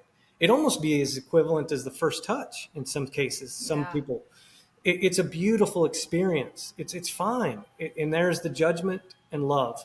I would rather love than be right. Let's just do that. If we think from that perspective, it's like, well, 6 months is great. I love that for you. Good job. Yeah. I love that for myself if that's what it was. Yeah. Judgment just goes out the window when you transmute that energy and then you think and do and become love. It's like every experience you'll go on from there is loving. It's a loving experience. You'll realize, wow, it took me 6 months to get a saddle on, but man, I'm trail riding 3 days a week and I'm loving it. Yeah. as opposed to, well, I got the saddle on in 30 days and now my horse bucks me off every time I want to go do it. Where are we? Yeah. So Yeah. there's a balance. The beautiful thing about horsemanship, horse human relationship, when we talk about these 5 areas of our life, when you ascend in consciousness and start vibrating at a different frequency, and we'll take wealth for example. Most people are conditioned and programmed in this society that money is power, money is the Wealth, thing to get. even. Yeah. And I totally agree. It is spiritual energy. Money is Mm-hmm. spiritual energy. It can be used for good, it can be used for bad. It's the same Yeah. polarity. Mm-hmm. I've learned just recently, or maybe I knew this, but in horsemanship, raising my level of consciousness in horsemanship and becoming in the relationship of mind to mind and horsemanship, I've attracted different people. So sometimes I'll get clients that are wanting to go into horse training. They want to do what I do, and at some level, Mm-hmm. but they've got this sense of they're not worth, their value isn't there to charge the amount required to thrive in this society. Yeah. And I'll explain to them, like, look, what qualifies Justin to help someone is that I've solved the problem they're having for myself. And I can show them how to solve it for themselves. That's what qualifies me to charge what I charge. I've attracted people that can afford it. That is something beautiful. I was always going after a customer in the early days. I'm going to go after the client. I'm going to go after. Well, Mm-hmm. today I go after no one. I go after me, and I want to Mm-hmm. ascend higher at a higher frequency. And I attract people that want that too and are willing to pay the price of what it's worth. Yeah. You're only going to be paid in direct proportion of the service you provide. So if someone's life is changed in a manner that exceeds their expectations and helps them attract the things that they desire the most, what price is that worth? So you got to kind of look at that balance.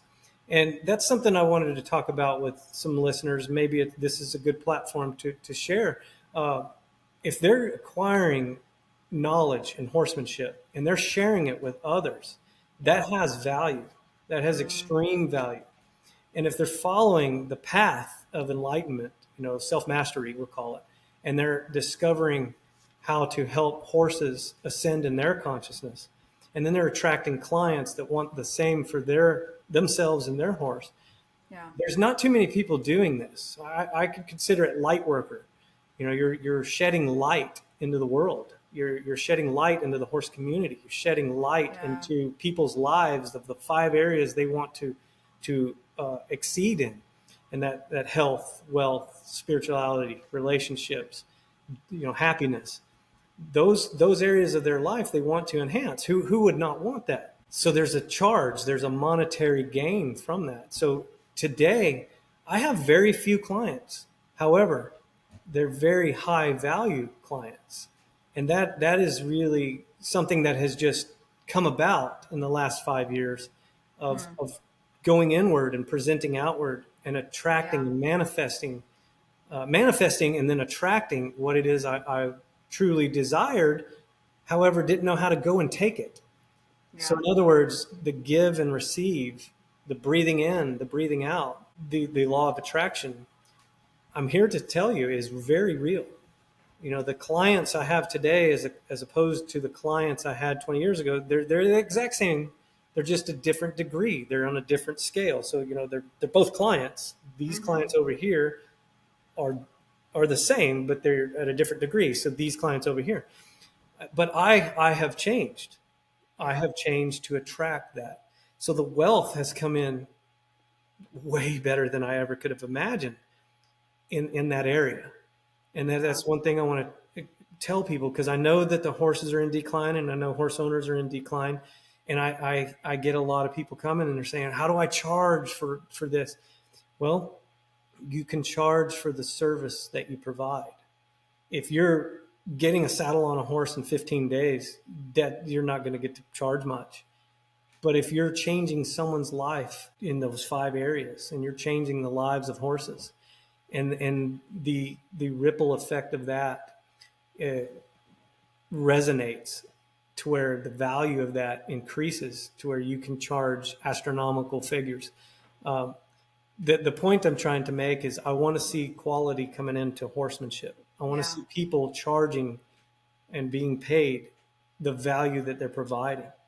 Yeah. This level, this level that we're at, that we're talking about, this ascension, conscious ascension, this awareness, the skill and experience and developing ability to overcome challenges in horsemanship, they spill over into the macro of your other areas of your life. Mm-hmm. The world And of that life. has such deep meaning, that has so much more value. Yeah. That when you can utilize horsemanship to save marriages from divorce, you can save people from unaliving themselves. You can say, and I'm not saying I'm saving them. I'm not a healer. I just already explained that earlier in the podcast. So if anybody's confused on that, I'm working on me with my horse and including other people in so that they can feel it and see it. Well, and I think in that process, they are acquiring the skills to save themselves. Yes, Because I think, again, that's a myth that we kind of have, that something's going to save us in any of those areas you talked about. Something's going to save our relationship, our health, right. our financial situation. I think it's really easy to want a savior or someone to save us. I think it's really easy to want, a pill to fix our health.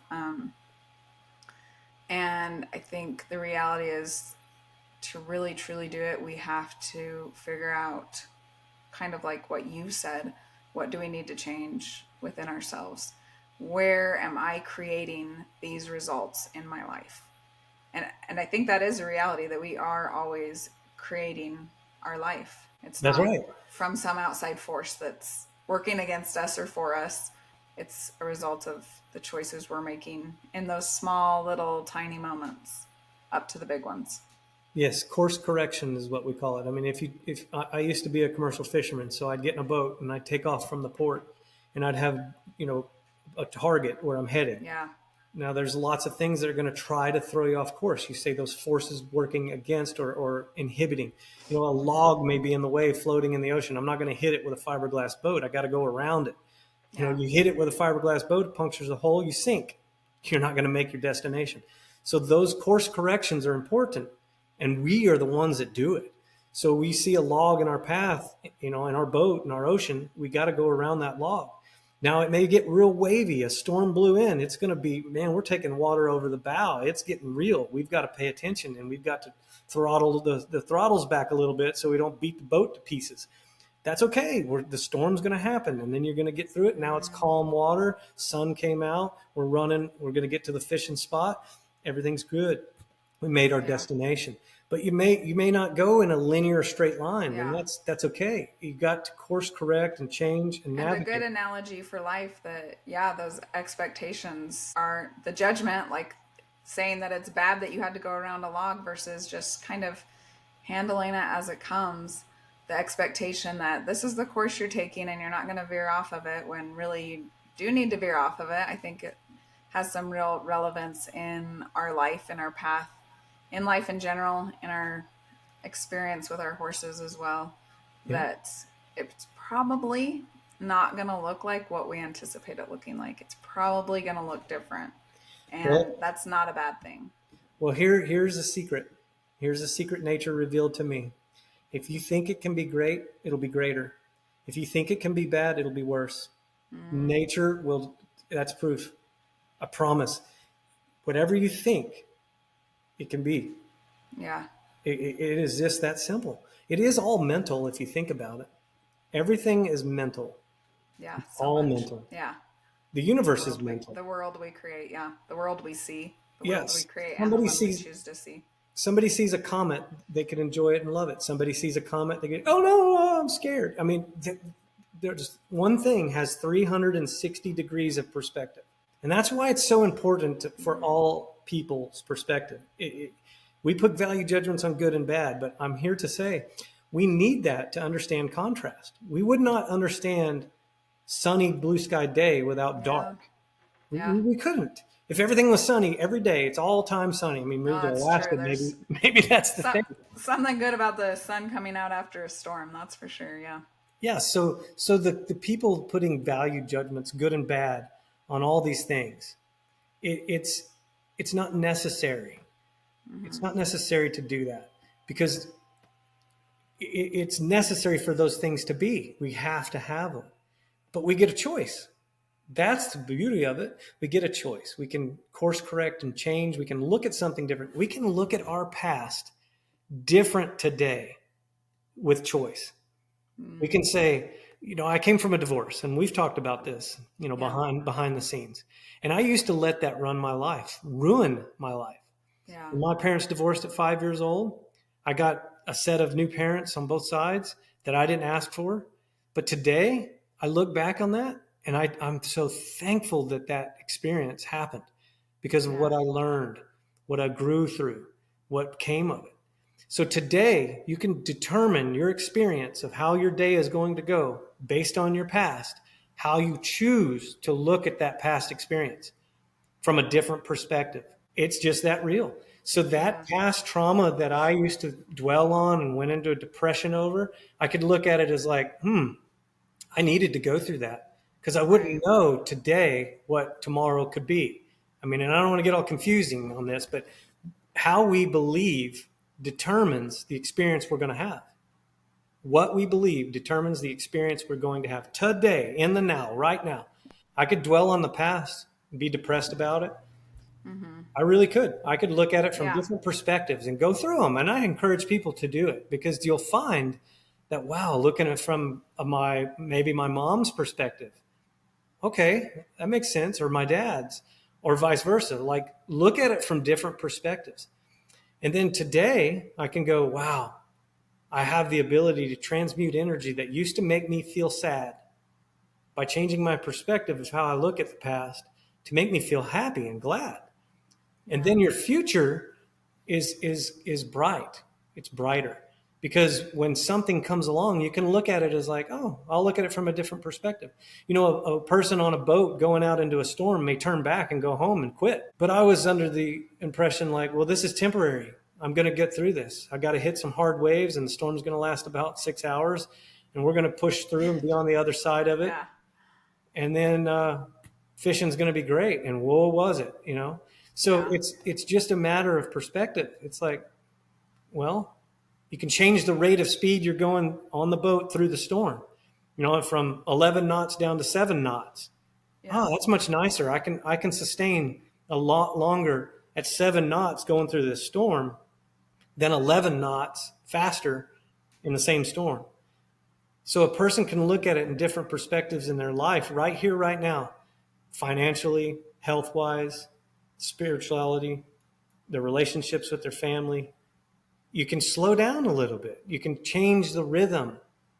There's so much power people possess, but they don't know the laws of nature. They can't use them for their advantage to benefit. They can't do it. Horses help us practice in the micro these laws of nature. We'll talk about law of rhythm. Everything has a rhythm. Breathing in, breathing out is rhythmic. Swishing of the tail of a horse is rhythmic. Yeah. The pause, the do, those are rhythmic. If I ask a horse a bunch of questions and then I pause, take a breath, relax, and then do it again, and maybe slow it down or speed it up based on the last, that's a rhythm. There's a frequency, a vibration. All Hmm. these laws of nature factor in. That's how we control our outer, is controlling the inner. When a thought comes in, affects the emotion, affects the attitude, affects the action, Right. manifests into a reality, a real experience. Yeah. Horses are the micro practice of that. And then you can do it anywhere. You develop a superpower. Yeah. I think that is incredibly powerful to be able to more or less alter, your emotions, which, like you say, change your actions, and then your reality is different than what it would have been if you had dived into that thought that was less helpful than Man, what I you're tried to doing. saddle a horse one time for a client. She wouldn't, she was quiet, but she'd run away. She'd run out from under the saddle right when I'd go to swing it. Yeah. And I could touch her with it and slip it on. Great. I know how to train a horse, so we break it down into tiny pieces. We do all that. But if you go to swing it, she run out from under you every single time. I Hmm. got frustrated This is years ago. I got so dang Yeah. frustrated. I picked up rocks and I threw them as hard as I could away from the horse, of course, and just let that energy out. Put it Yeah. into the ground, man. I stomped the ground. I got upset. I got Yeah. loud and I got mad and I let it out. And then I transmuted that same energy into peace and quiet. And I went back in there in the round pen and I asked her a 5-part series real quiet and I drew her to me, and the ground tied and I rubbed her to a stop. Took a deep breath and I breathed with her. I picked that saddle up and I swung it up there and I laid it on her back. And she never ran out from under it ever again. Hmm. And Yeah. what was the lesson? I've analyzed this many times of many different horses. Was the lesson that I was throwing the saddle wrong? Was the lesson that no, the lesson was that I was in a wrong state of mind in order for that to happen effectively and efficiently and desirable. And the horse was there to help me. She's saying, hey, I don't mind you putting a saddle on me. I've already showed you that, but man, you need to change. You are frustrated. You're in a hurry. You're thinking other thoughts. You're not here with me. Yeah. So when we can control that thought, emotion, attitude, action, and see it in real time with the horse, it can manifest through practice, all of Yeah. repetition.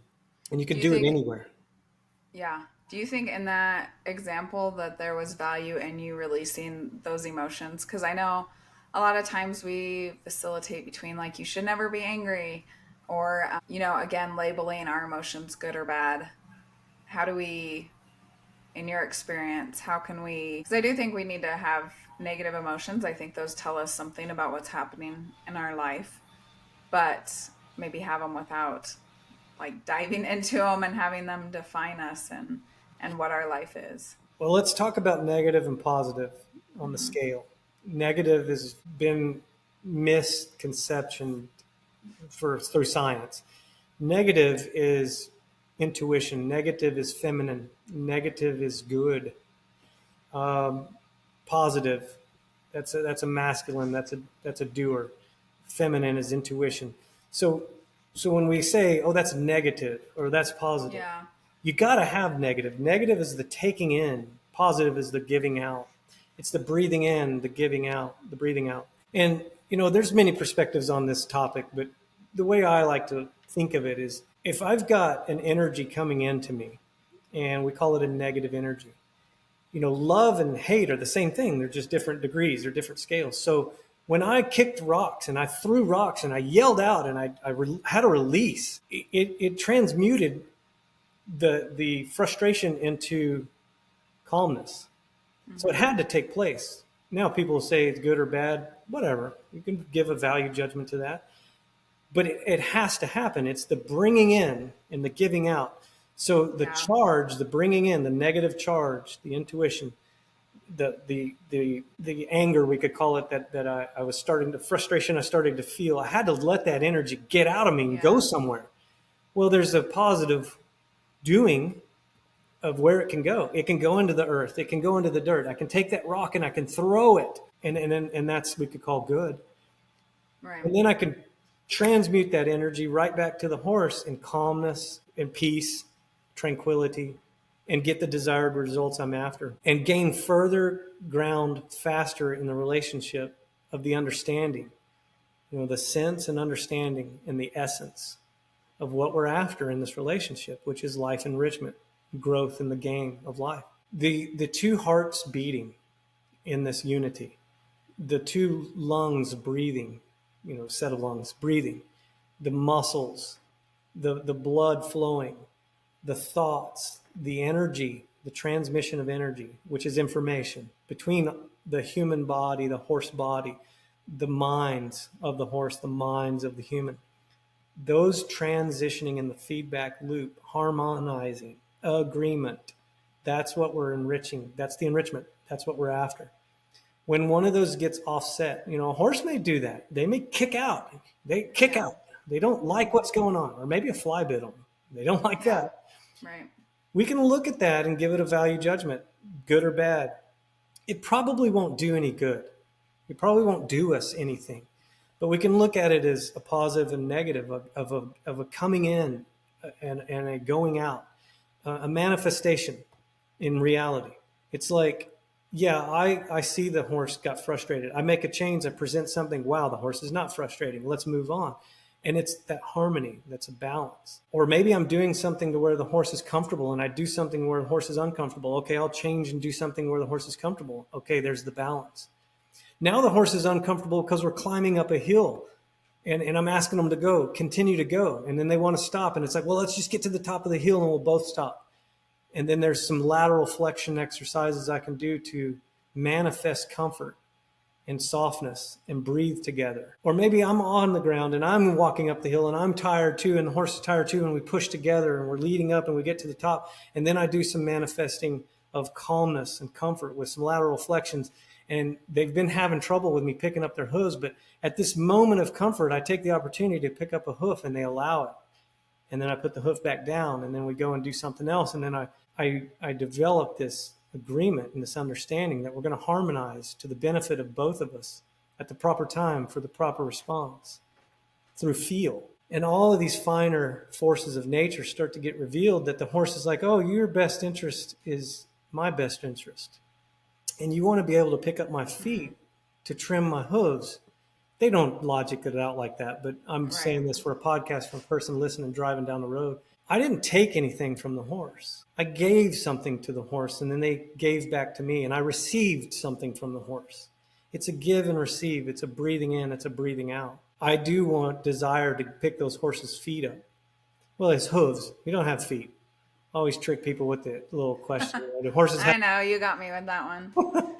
But I want to pick his hooves up because I know where he's going. He's going to need to get his hooves trimmed, and the people need to do that. Yeah.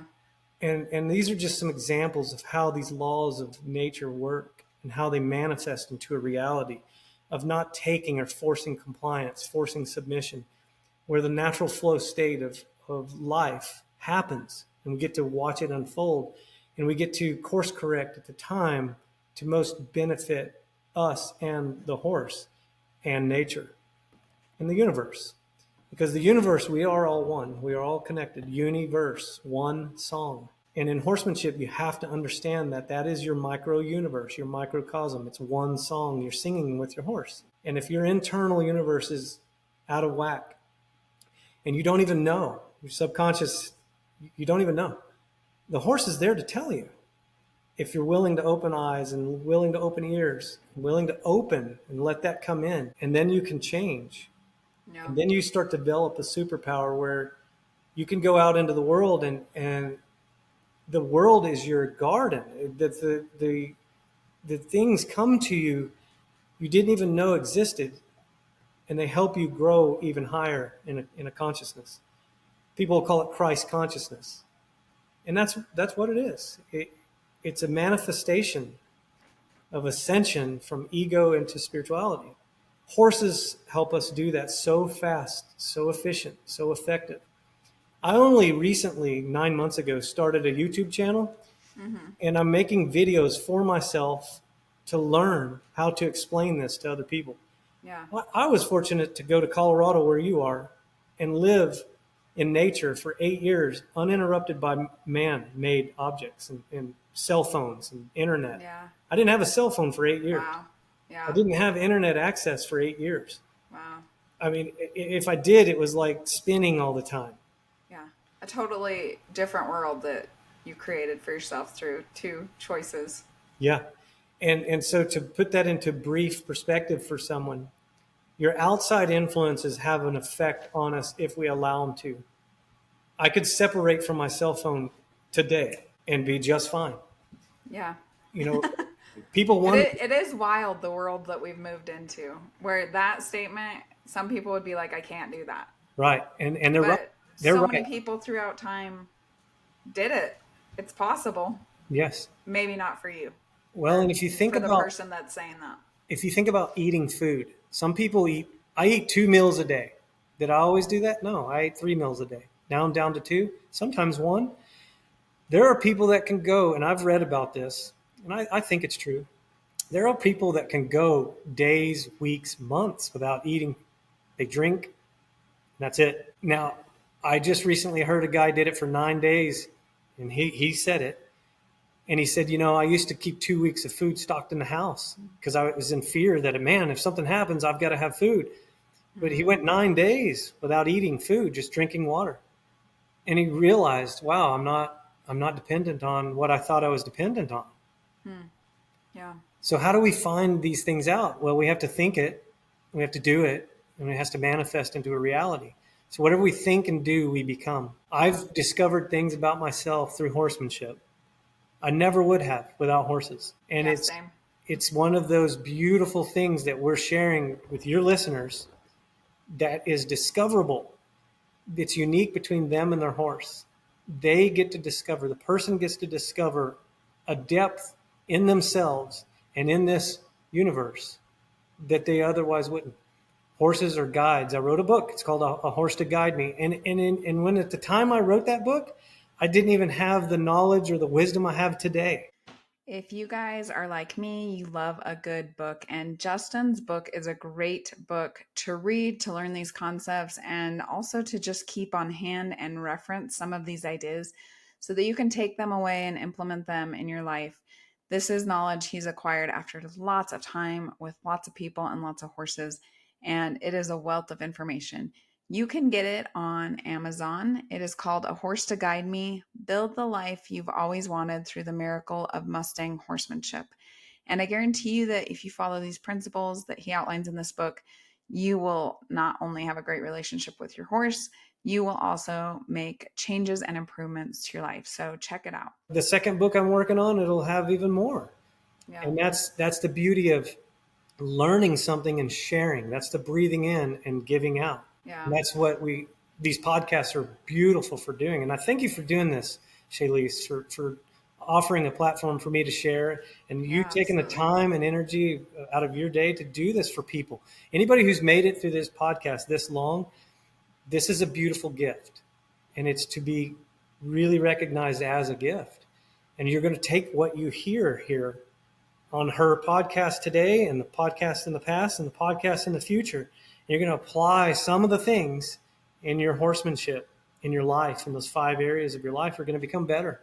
It just can't be any other way. Yeah. And I think that kind of goes back to what you said about, openness and being open to the possibility and what is okay and what is beneficial. It made me think of, you just did another podcast yesterday, I think. Yeah, I got a new name. Did you see the name they gave me? What's Zen that? Cowboy. Oh, yeah. Yeah, nice. I love it. I did see that now that you say that. But one thing I noticed was that she was saying, like, she never thought it sounded like came from a much more traditional background from one of the disciplines. And she was saying she never thought she would find someone that looked like you talking about the things that you did. And so, yeah, it's just interesting to explore that openness. And I think the trickiest part of that is sometimes we don't even realize that we're not open. I tell you, I have friends in the horse world that most people would never think I'm friends with. And I'll mention one of my friends' names because I really admire her. She's a very beautiful spirit. And her name is Anna Twinney. And she's an animal communicator. And she has abilities and gifts that most people probably will never explore to find it if they have them. Yeah. And it's a beautiful thing when you can open to different perspectives and hear other people's perspectives and not put a judgment to it. Not judge it as like, oh, they're wrong, or that's woo-woo, or that doesn't make any sense. Because I'm here to say everyone's at different levels, everyone's at different classes of understanding. And you may come across some information at some time in your life and you don't understand it. And you may have a triggered response to it and you don't enjoy it. But it's okay. Hold on to what is good, what you think is valuable, and open to it and let it come as it comes. So why I say that is there was a time when I heard someone talking about animal communication, I just was like, that's weird. I never thought about that. And then I'd get exposed to other people with opinions of, oh, that's bad, that's wrong, that's blah blah blah, whatever, garbage. Mm-hmm. And then I would look at their perspective and go, well, okay, they're coming from that, so maybe I should not think like that, but at least analyze why they think like that, and let's look at it from their perspective. And then you read in like ancient text, scripture, the Bible. King Solomon, man, he could talk to animals. He had 40,000 horses and 12,000 stable managers to manage the horses. I mean, it's like there's something to this animal communication. I have come to the understanding I have the ability to communicate with animals. It's different than Anna. It's different than another person that I know does animal communication. However, we all need those perspectives to come in to develop a larger understanding of what is the universe. Yeah. And when we can love rather than judge, we can look at it from a whole new perspective. We can say, yeah, they're just as valuable in this as I am. The horses need them just as much as they need me. I'm not above them. I'm not below them. I am equal to them in the bringing the perspective back to the one for more wisdom of the all. I mean, it's a beautiful thing when you can open your mind and your heart in an understanding Yeah. to gather, or to attract, I should say, information that otherwise is not accessible to us. We're not Yeah. vibrating at that frequency to draw it in. Yeah. And the world that we live in, the society that we live in, they don't have access to horses. We've already discussed this. So the numbers Right. show they don't have access to this. And we, as horse people, light workers in the horse world, it's kind of our responsibility to share this with people that don't have access, so that they could maybe look at it from a perspective and then get access. And then the horse community can grow into what I envision it being, Yeah. which is love and light, and harmony and agreement with Yeah. nature, to where a war would be out of the question. Humans would not want to go create war fighting machines to go kill each other. That would just be so out of the question. I mean, horses would never do that to they would never build a nuclear bomb to just wipe them out. They don't think in those realms. Now, they want betterment for their herd. There's vibrational frequencies that they understand that are not what's going to promote the herd and is not going to enhance the herd, and they deal with that accordingly. And humans will too. But in the evolution, in the growing, in the ascension, in the consciousness, those struggles and those things are equally as important to go Yeah. through. So I'm hopeful that people will start ascending consciously, where animal abuse goes away. The horse rescue Yeah. is non-existent. It's like, what? We don't need that. Why do we have that? Those things are just, they're out of the question. If someone's needing a situation where a horse needs a home, there will readily be a person to step up and go, oh yeah, I'm capable, I'm ready. I've got my 5 areas of my life under, we'll call it, control, Yeah. to make it possible. And so that's a good message for today in our conversation. Is there's one thing, there's 360 degrees of perspective of that one thing. There's pluralities of that one thing, and there's different classes and different levels of that one thing. So when I talk about classes, you can't look at light as day and night and put it in the class of hot and cold. It doesn't get more hot and then it gets more dark. Those type things, they don't cross over. They're just different classes. So people are in different classes in that understanding. You're not going to have an 80-year-old guy running marathons like a 20-year-old guy can. It's a different class, but they're Yeah. the same. They're both people. They both have something to bring into that oneness as a perspective. And that's probably a loose, large analogy to try to make a point of where we're all interconnected. Horse, human, earth, all of this is in harmony and balance, nature. And whenever we can be open to the many different possibilities of life bringing us something of value, and we hold on to what is valuable and let go what is not, then we're not going to see the horse community evolve into what I think it can, Yeah. bring a lot of light into dark areas of humanity. And the reason that I'm touching on this is because that's what I do at American Mustang School. I have people that come, they're in a dark place. They're not broken. They're not unworthy of receiving good things in life. There definitely are. They've just got into a mental state, kind of like water goes to ice or water goes to steam. They're in a different state. That's all. They're in a different mental, physical, and spiritual state.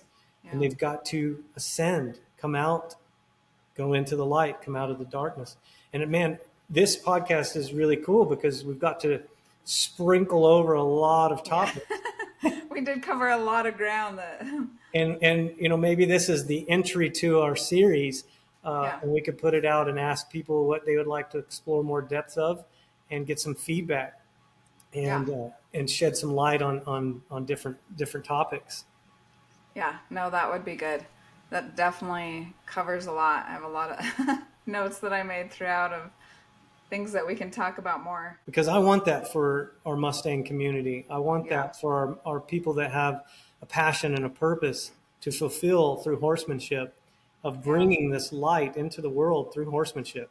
Because there's going to be a lot of people standing in line at a lot of Mustang facilities wanting this value, wanting this. I'm speaking from what I know about.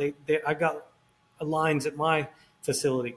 There's people always calling, always scheduling, always wanting to come and experience this. Yeah. And it's very valuable, and it's not accessible. So I would love to see people start Mustang facilities to spread what we've talked about in this podcast. And if Yeah. anybody is inclined to do so, and they want us to elaborate on some specifics, please reach out to Shalyce or myself and ask, let us know. Because this platform, this mechanism, podcast mechanism, is a beautiful mechanism of Yeah. getting information out there Yeah. for people Absolutely. to have access to it. And if they're vibrating at a frequency, they're going to attract this frequency we're sharing, and it's going to happen. And it's only going to benefit in this game of life. Yeah. No, that's cool. I have lots of thoughts on everything still, and lots of stuff to even just take in. You frame stuff and I'm like, "Oh my gosh, it sounds so simple the way you say that." And I know that that's true, but it's so hard to implement sometimes, or to like kind of put a barrier up from all those forces that are working in the other direction from the way that you want to go. So, Yeah. yeah, no, I think that is a really good kind of overview of a lot of the things you've been working on, a lot of the things that I think that I've also found to be beneficial with horses. And even talking about a horse community versus the industry, I know like it's an intimidating place to go into a horse community because there are so many strong opinions. But I think knowing that there's people out here that kind of have a deeper understanding of what horsemanship really is, which is not, I would not say, controlling your horse. I think it's something deeper. I think that's something that I would have been like so happy to have found sooner, or to, have grown up believing in. But for me, it was definitely like, I don't know if I want to be around horse people. They seem really judgy about the way that you do things. I think some people are, but I'm finding that there's more and more people who are really just wanting to dig in and understand the horse better, and to like embrace the other people who have this same draw to horses. So yeah, Yeah. I'm excited about it. Thank you for joining us and learning about horses that heal and the humans who help them. We hope you'll continue with us on this journey. We'd love for you to subscribe on your favorite platform and follow The Touch of a Mustang on any of the major social media outlets. Please share with your friends, anyone who loves horses, or anyone who might be struggling and could benefit from this message. If you have felt the healing power of horses or help them in their divinely appointed mission, please reach out. We want to hear your story. As we say goodbye, always remember that the horse is always there to help you heal.